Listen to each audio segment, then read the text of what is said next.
So kasi yung terminology na grave threat, nakakalito, 'di ba? Kasi ano rin yun eh, that's also a felony.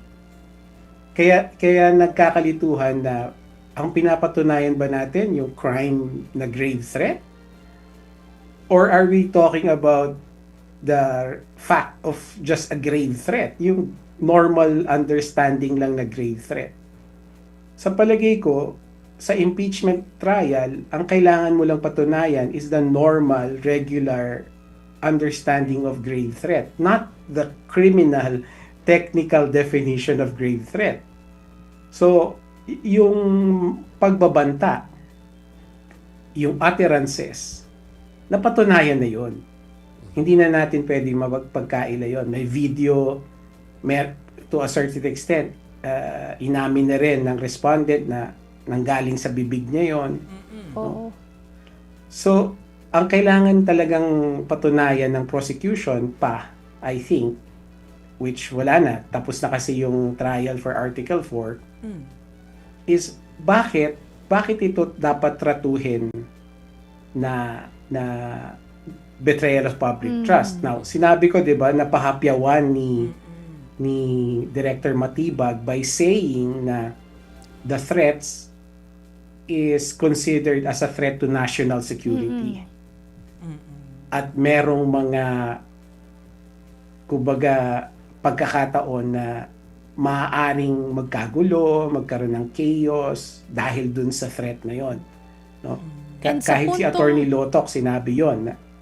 And sa puntong yon, attorney, yung sinasabi na itong grave threat ay pwedeng threat to national security, sa tingin nyo ay kulang pa rin, hindi pa rin nalilink dun sa culpable violation of the Constitution or betrayal of public trust?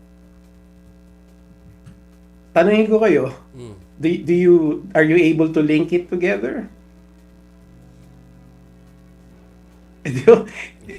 Hindi, di ba? We do not know eh. Kasi yung betrayal of public trust, culpable violation of the Constitution, it's a legal conclusion. Yeah. Right?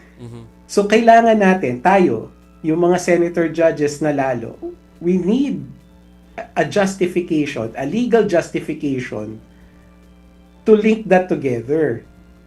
Si Director Matibag, sinasabi niya na yung mga yon, yung mga threats, they are considered by law enforcement as a threat to national security.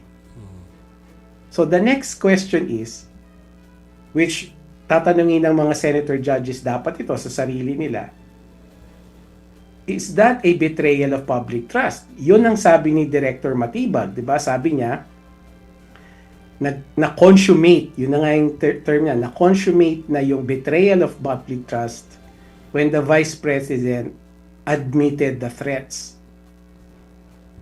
But that is a legal conclusion, right? So ang tanong ngayon, sapat na ba yun na sinabi ni Director Matibag yun?